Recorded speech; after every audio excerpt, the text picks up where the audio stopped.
আমাকে কথা দেও বাবা, এই কলিজীবকে তুমি হরিনাম দিয়ে কলিগত জীবকে তুমি উদ্ধার করিবে, কারণ তুমি ভিন্ন। কলিতে এমন দয়াল আর কেউ হবে না,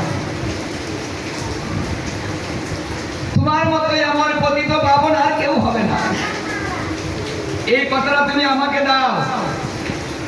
দেখুন, মহাপ্রভুর পরে কেউ অবতার হবে না, অবতারীও হবে না। মহাপ্রভুর পরে কিন্তু কেউ আসছে না,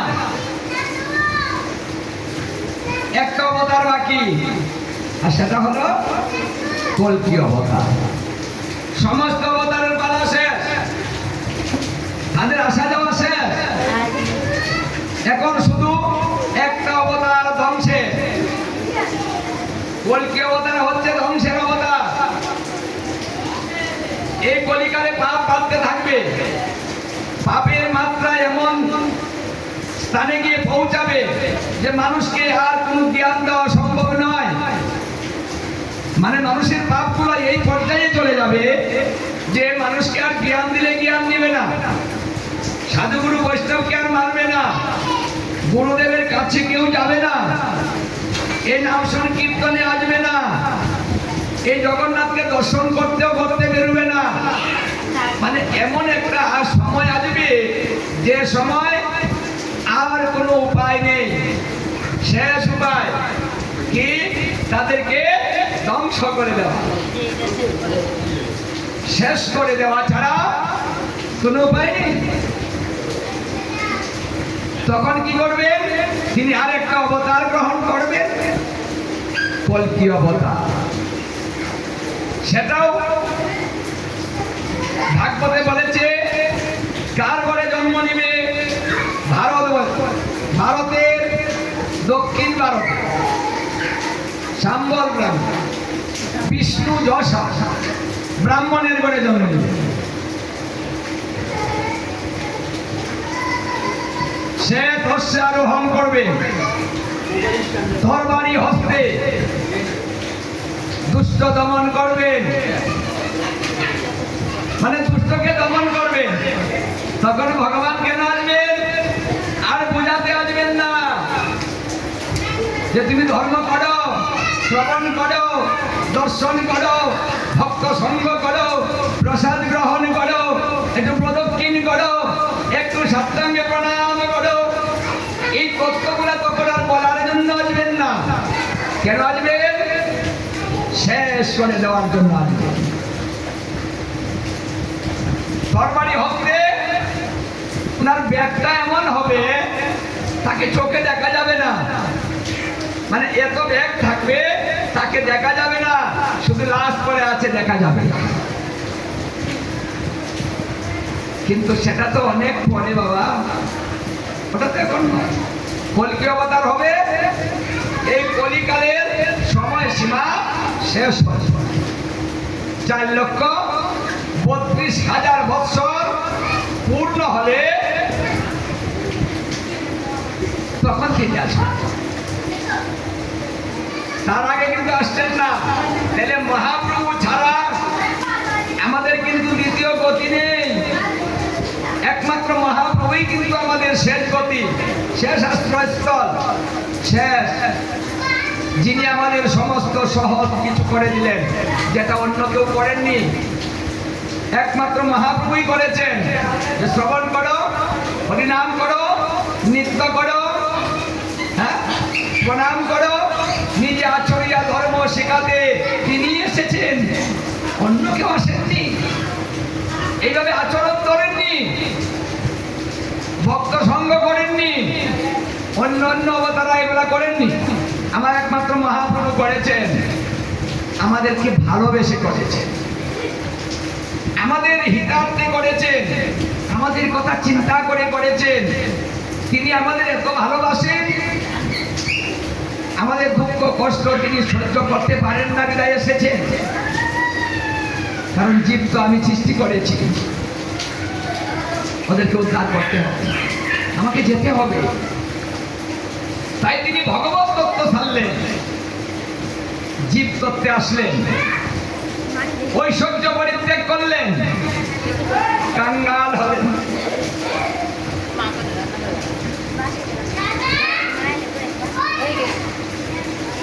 তেনার ভগবত তত্ত্বও নেই, আবার ঐশ্বর্যও নেই, সবকিছু ছাড়লেন শুধু আমাদেরকে ভালোবেসে।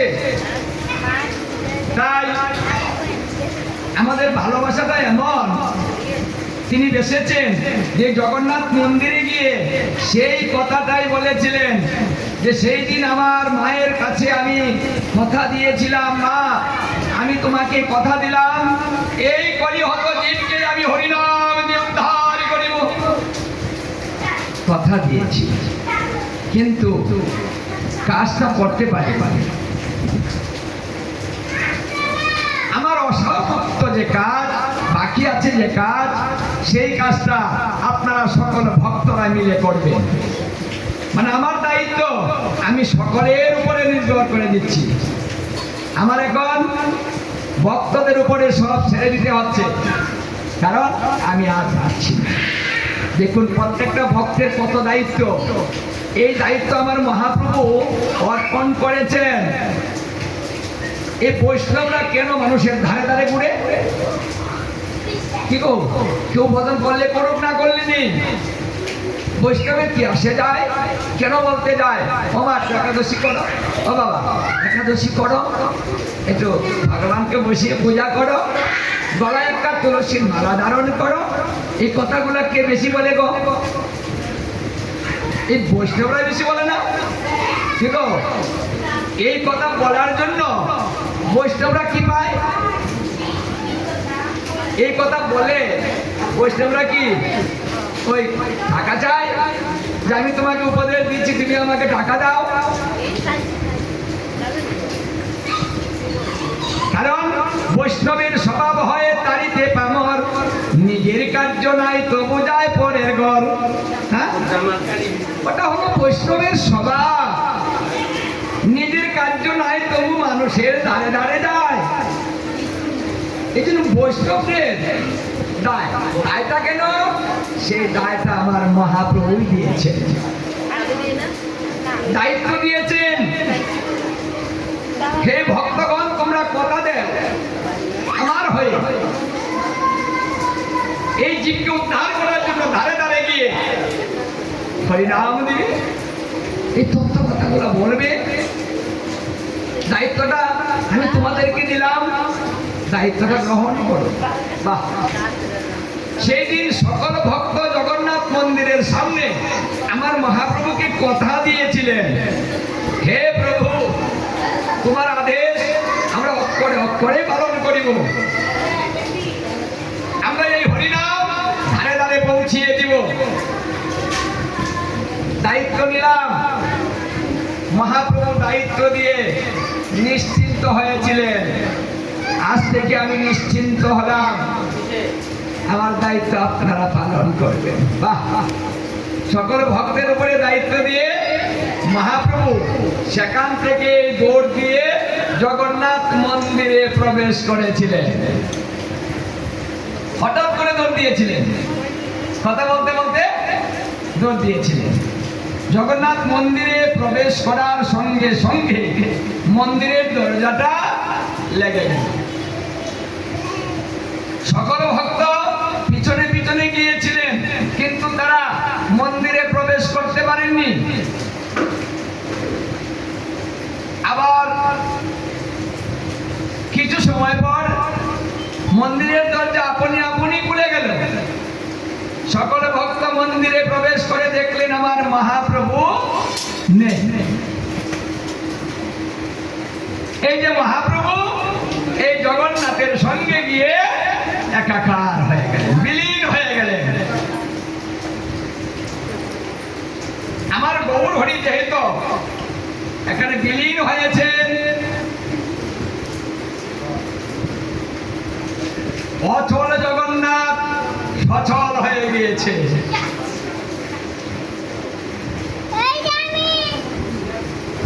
আমার এই মহাপ্রভুর এই বিরহে কিছু কিছু ভক্ত সেদিন প্রাণ ত্যাগ করেছে। প্রভু নাই, কত ভালোবাসতেন তারা মহাপ্রভুকে, যে মহাপ্রভুর জন্য তারা প্রাণ ত্যাগ পর্যন্ত করেছেন। কিন্তু সেই প্রভু সময় ফুরিয়ে গিয়েছে 48 বৎসর। লীলার সময় সীমা ছিল 48 বৎসর। মহাপ্রভুর 48 বৎসর পূর্ণ হওয়ার কারণে তিনি আর থাকতে পারলেন না, তাই তিনি জগন্নাথের সঙ্গে বিলীন হয়ে আবার জগৎকে কৃপা করার জন্য জগন্নাথে বিলীন হলেন। কৃপা করতে হবে, আরো বাকি আছে।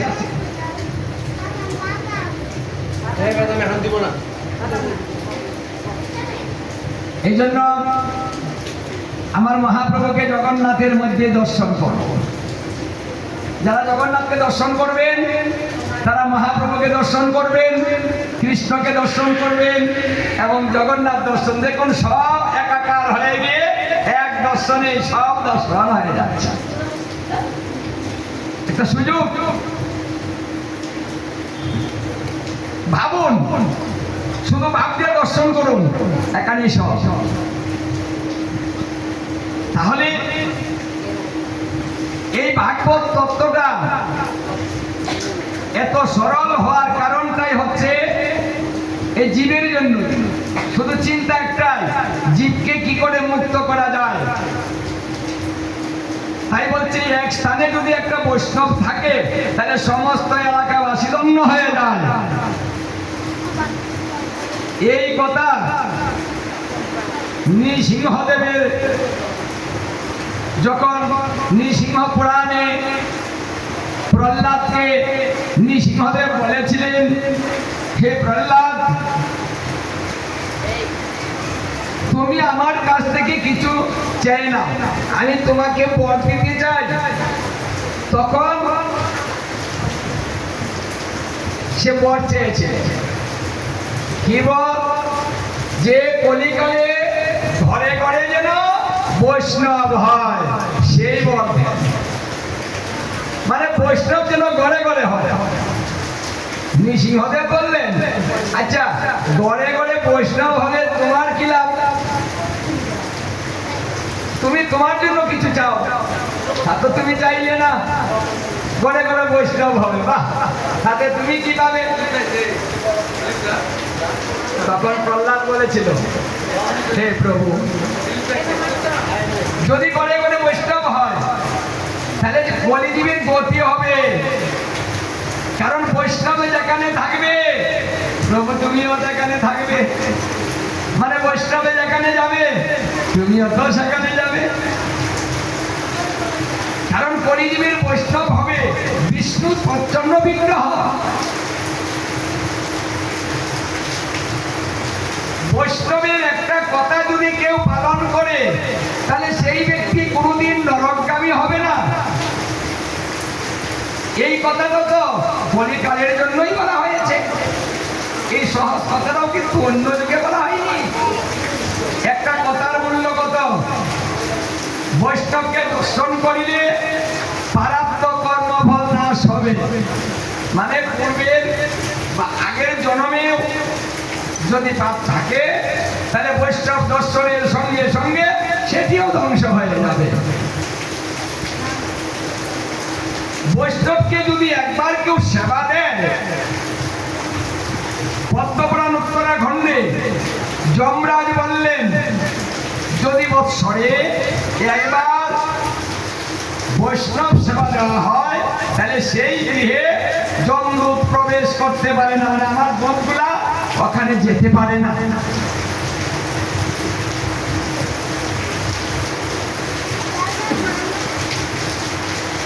একজন বৈষ্ণব যেখানে সেবা করে সেখানে 1 কোটি সেবা হয়।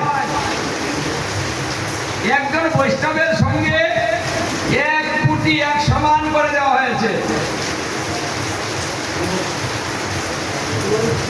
বৎসরে একবার, যদি বেশি না পারেন মাত্র একবার এই কাজটা করেন। দেখুন সুযোগ আরো আছে, আপনি কাজটা করতে পারছেন না, বৈষ্ণব সেবা দিতে পারছেন না। আচ্ছা, এই যে এখানে 9 দিন ব্যাপী একটা সেবার আয়োজন, শ্রবণের আয়োজন, দর্শনের, কীর্তনের, আনন্দের সমস্ত আয়োজন হয়েছে না? যদি এখানে অর্থ দিয়ে অংশগ্রহণ করে, তাহলে তারও কিন্তু বৈষ্ণব সেবা হয়ে যাবে। এটাও কিন্তু বৈষ্ণব সেবা। সুযোগ আছে, সুযোগটা ব্যবহার করুন। সামর্থ্য অনুযায়ী সুযোগ পেলে ওখানে অংশগ্রহণ করুন।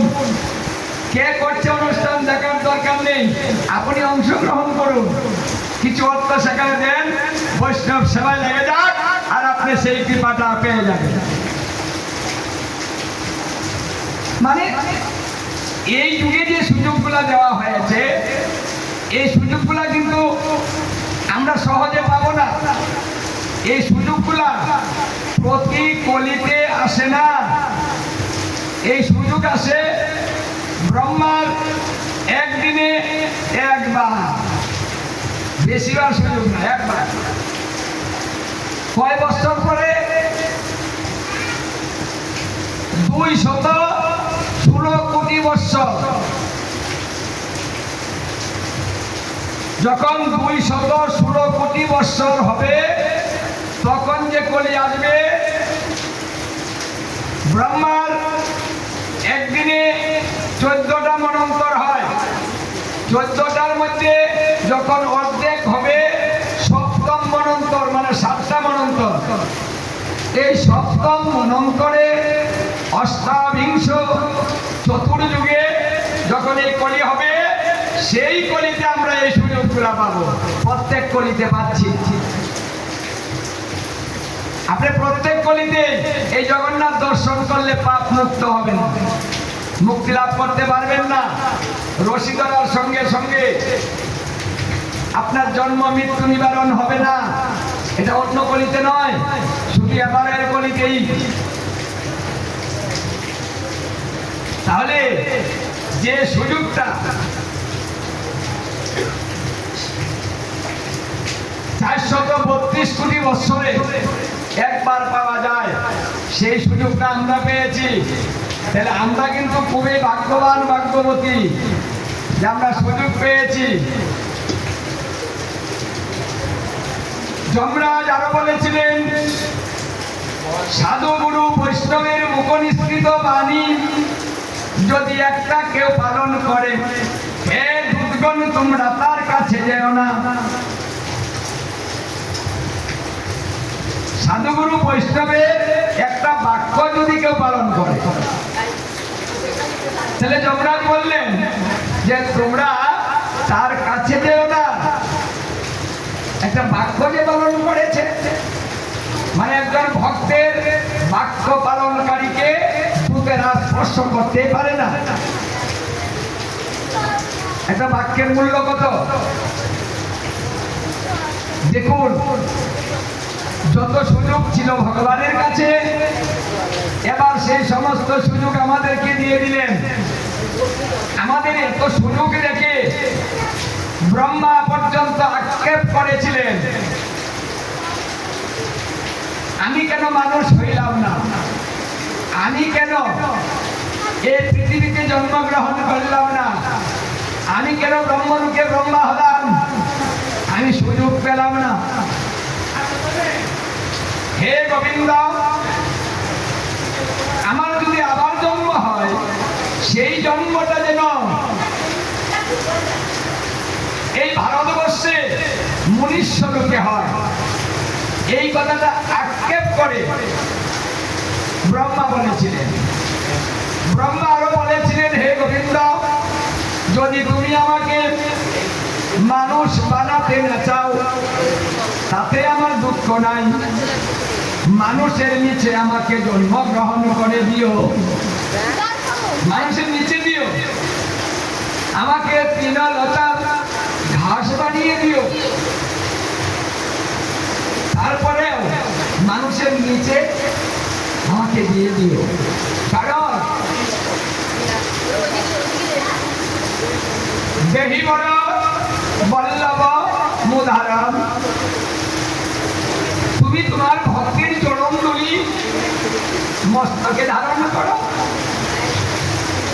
আচ্ছা, ভক্তের চরণ ধুলি, এটার মূল্য কত? কি কি আছে এর মধ্যে যে তা তুমি মস্তকে ধারণ করো? আমি যদি ব্রহ্মা না হয়ে আমি তৃণলতা গাছ হই, তোমার ভক্তগণ আমার উপর দিয়ে বিচরণ করিবে, সদা সর্বদা তোমার ভক্তের চরণ ধুলি আমি অঙ্গে মাখিতে পারি। দেখুন, আমরা সবাই বড় হতে চাই, আর ব্রহ্মা বড় থেকে ছোট হতে চায়, কারণ নিচে না আসলে কিছু মিলে না, বড় হয়ে কিছু পাওয়া যায় না। এই জন্য যে যত ছোট হবে, যে যত বলবে আমি কিছু বুঝি না, আমি অবাগা মহামূর্খ, আমার বলতে কিছু নেই, সবার মূল্য আছে, আমার সবার সব আছে, আমার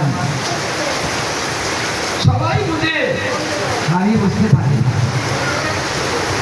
মানে এইভাবে যে চলে, গৌর হরি বলেছেন যে নিচ হবে সেই উপরে চলে যাবে, মানে উপরে চলে যাবে, যে বড় হবে সে নিচে চলে আসবে। কারণ বড় হলে কি হয়? অহংকার হয়। আমি অনেক জ্ঞানী, অহংকার হয়। যে কথাটা ভাগবতে প্রথম স্কন্ধে বেদব্যাস মুনিকে নারদ মুনি বলেছিলেন, হে বেদব্যাস, যে বলে আমি অনেক জানি, আমি অনেক বুঝি, নিজেকে বড় বলে মনে করে অনেক জ্ঞানী হতে চায়, সে মহামূর্খ, তার পতন অতি দ্রুত হয়ে যায়। ভক্তের ভিতরে যখনই অহংকার প্রবেশ করবে তখনই তার পতনটাও শুরু হয়ে যাবে। অহংকারীর কাছ থেকে আমার গোবিন্দ সহস্র যোজন দূরে থাকে। সহস্র যোজন মানে একটু না, এক দুজনে আত্মায় তারই সহস্র যোজন দূরে থাকে। তাই ভক্তকে কখনো অহংকারী হতে নেই। এই তত্ত্বটা কিন্তু আমার মহাপ্রভু শিখাননি। তিনি কখনো অহংকারী হননি, নিজেকে জ্ঞানী মনে করেননি। কেউ যদি মহাপ্রভুর কাছে কিছু তত্ত্ব জানার জন্য এসেছে, বা আমার সঙ্গে তুমি একটু তর্ক করো তো ধর্ম নিয়ে, যখনই বলেছে তখন মহাপ্রভু সারেন্ডার করেছেন। মহাপ্রভু বলেছেন, আপনি হলেন মহাপণ্ডিত, আপনার সঙ্গে কি তর্ক আমি করতে পারি? আমি যে অজ্ঞান, আমি যে জ্ঞানী নই, আমি যে মূর্খ, কিছু জানি না। তাই তো আমার গুরুদেব আমাকে বলেছেন, নিমাই, তোর মতো মূর্খ দিয়ে কিচ্ছু হবে না, তুই হরিনাম কর, হরিনাম কর, হরিনাম কর। এই কথাটা গুরুদেব আমাকে বলেছেন, তাই আমি হরিনাম করছি। তাই আমি আপনার সঙ্গে পাচ্ছি না। হ্যাঁ, নিমাই হেরে গিয়েছে, আমার সঙ্গে পারেনি। সই দেন, সই দিয়ে দেন যে আপনি পরাজিত হয়েছেন। উনি সই দিয়ে দিতেন। আমাদের শিখাচ্ছেন এই কাজটা কিন্তু আমরা করব না।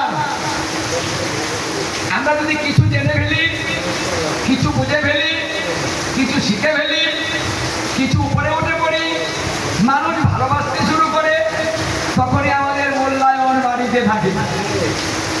নিজেকে কি জানি মনে করি একটা কিছু হয়ে গেলাম, সবাই প্রণাম করে, কি মূল্যায়ন করে, হ্যাঁ, সিরিয়াল দিয়ে কোলাতে পারছি না, তখনই আমাদের সেই মহাপ্রভুর সেই কথা মনে থাকে না। তখন বৈষ্ণব বড় হয়ে যায়, মহাপ্রভুকে ছেড়ে দিয়ে উপরে উঠে পড়ে। হ্যাঁ,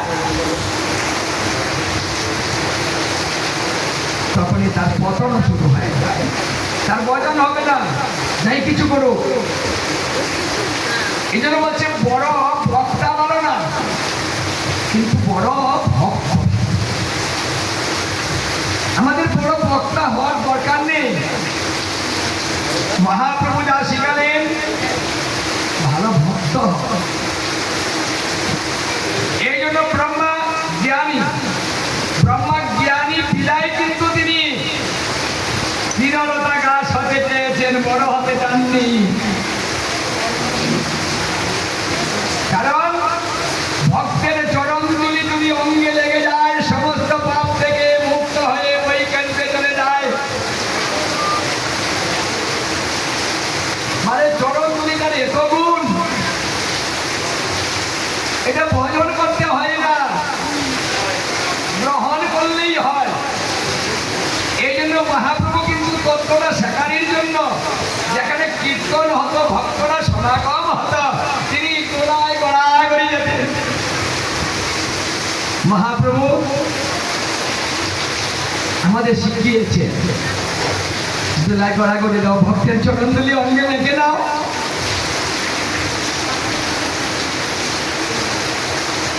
সবাই অঙ্গে মাখলে চরণ ধুলি অগল হয়ে যাবে তোমার পারের করি। অঙ্গে মাখলে চরণ ধুলি, বলছে চরণ যদি তুমি একবার অঙ্গে মাখো, তোমার পারের করি হয়ে যাবে, তুমি অনাহাসে পার হয়ে যাবে। দেখুন, ভজন করতে হচ্ছে না, শুধু ভক্তের চরণ ধুলিটা অঙ্গে মাখতে। আমার এই মহাপ্রভুর সহজ তত্ত্ব কথা ভক্ত সঙ্গে এসে দুপুরটা নয়নের জল, ভক্ত সঙ্গে এসে ভাগবত কথা শ্রবণে, নাম কীর্তন শ্রবণে দুপুরটা নয়নের জল অর্পণ করিতে হয়। আদি পুরাণে শ্রীকৃষ্ণ নারদকে বলেছেন, হে নারদ, আমার কথা ভাবিতে ভাবিতে, আমার নাম শ্রবণ করিতে করিতে, আমার নাম নিতে নিতে, আমার উপমা ধরি দর্শন করিতে করিতে, যদি কোনো ভক্ত দুপুরটা নয়নের জল দেয়, আমি সেই ভক্তের কাছে জনমের মতো বিক্রি হয়ে যায়। শুধু দুপুরটা নয়নের জল দিলে রাধা গোবিন্দ কিনে নিয়ে যেতে যায়, আমি আমার থাকতে পারি না। সেই ভক্তের কাছে এমন ভাবে বিক্রি হই, তার দাসত্ব স্বীকার করি, আমি তার কাজ করে বেড়াই। তাহলে দুপুরটা নয়নের জল দিয়ে গোবিন্দ কেনা যায়, এই দুপুরটা নয়নের জল দিয়ে অন্য কিচ্ছু কেনা যায় না। এই জন্য নয়নের জল খরচ করতে নেই, কারোর জন্য নয়নের জল ফেলতে নেই, কারণ এই নয়নের জলটা শুধু গোবিন্দকে কেনার জন্য দেওয়া হয়েছে। এই কথা রাধারানী যখন কৃষ্ণকে প্রশ্ন করেছিলেন, আচ্ছা প্রাণবল্লভ, তুমি যে জগতে যাবে, আবার বলতেছ বিক্রি হয়ে যাবে, ওখানে নতুন নতুন হাট হবে, যাকে নতুন বৃন্দাবন, নব বৃন্দাবন বলা হয়। মানে হাতের মধ্যে তুমি উঠবে আমাকে নিয়ে, সেখানে বেচা কিনে হবে, মানে ভক্তরা কিনে নিয়ে চলে যাবে। আচ্ছা, কি দিয়ে কিনবে গো? তোমাকে কিনতে পারবে কেউ? তুমি না অনন্ত কোটি ব্রহ্মাণ্ডের মালিক, তাহলে তোমাকে কেনার শক্তি কারো আছে?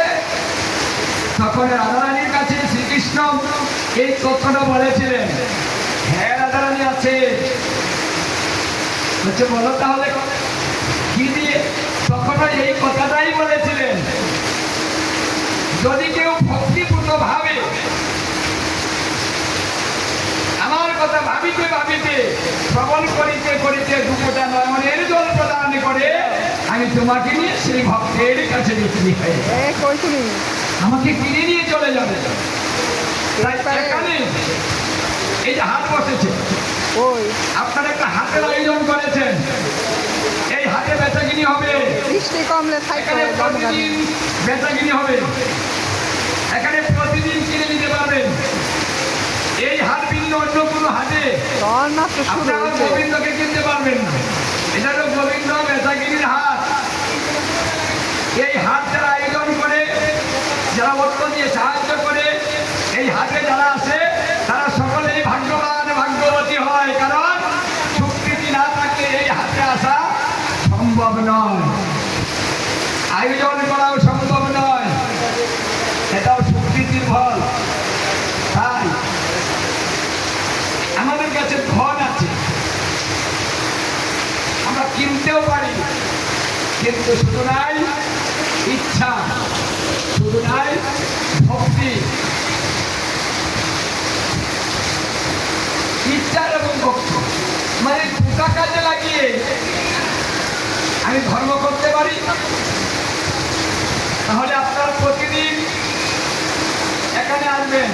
সময় যদি অল্প হয়, অল্পের জন্য আসুন, একবার ভক্তদের দর্শন করে, আমার জগন্নাথকে রাধা গোবিন্দকে দর্শন করে প্রণাম করে চলে যান।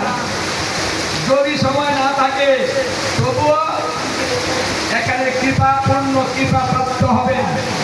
শ্রীকৃষ্ণ কথা দিয়েছিলেন, হে শরৎ কুমার, যদি ভাগবতে ভক্ত সঙ্গে কেউ আসতে না পারে, যদি এসে চলে যায়, তবুও পূর্ণ কৃপা লাভ করতে পারে।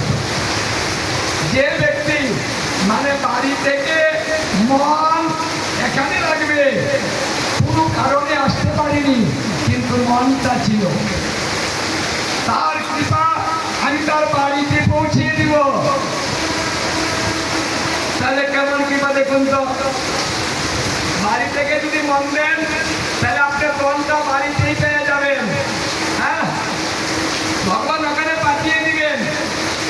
এটা কলিযুগ, গৃহে বসে বাড়িতে বসে পার্সেল যুগে, হ্যাঁ, সব কিছু আনা যায়। এই যে গৌর বলছে আমি 150 কেজি চাউল এনেছি, তা আমি মনে মনে ভাবলাম ও আবার 20 গ্রাম গেল কখন, কি করে আনলো? হ্যাঁ, আমার ওই বলছে হ্যাঁ আমি পার্সেল করেছি, হ্যাঁ এই 3 দিনই চালগুলা চলে এসেছে, খুব ভালো চাল, ভক্তদের জন্য এনেছি। সে দেখুন আমার গোবিন্দ চিন্তা করে দেখলেন, ওরা ঘরে বসে যদি সব কিছু পায়, তাহলে ঘরে বসে আবার কৃপাটা কেন পাবে না? হ্যাঁ? কি বলছে, ওটা কি সুযোগ নয়? দেখুন বৃষ্টি নেমেছে, আচ্ছা এই বৃষ্টির মধ্যে যারা আসেনি তারা আসবে, ইচ্ছা ছিল, অনেকের ইচ্ছা ছিল, আসতে পারেনি, তারা আফসোস করতেছে। হ্যাঁ, হাত হচ্ছে যেতে পারলাম না। হ্যাঁ, এই যে আফসোস ইচ্ছা, এই ইচ্ছাটা যারা করছে তাদের কৃপায় এই বৃষ্টির মধ্যে আমার গোবিন্দ পার্সেল করে তাদের বাড়িতে বাসায় বাসায় পৌঁছিয়ে দিয়েছে। ওখান থেকে তাহলে সুযোগটা কত পেয়েছি বলুন তো দেখি। এত সুন্দর ধর্ম শিক্ষা আর কে শিখিয়েছে? মহাপ্রভু ভিন্ন, কে দিয়ে কি সুযোগ? তাই আসুন, আমরা যে সুযোগটা পেয়েছি আমরা সুযোগটা গ্রহণ করি। দেখুন জগন্নাথকে নিয়ে কথা বলতে চেয়েছিলাম, ওদিকে যেতেই পারলাম না, যে জগন্নাথ এই রূপটা ধারণ করলো কেন। আচ্ছা যাই হোক, মাত্র কয়েকদিন হবে। হ্যাঁ, এই কথাটা আজকে পারিনি, আরেকদিন বলবো। হ্যাঁ, জগন্নাথ কিভাবে জন্ম হলো, জগন্নাথের এই অবস্থা কেন হলো, হ্যাঁ এটা কার খুশি হয়েছে, কেনই বা হয়েছে।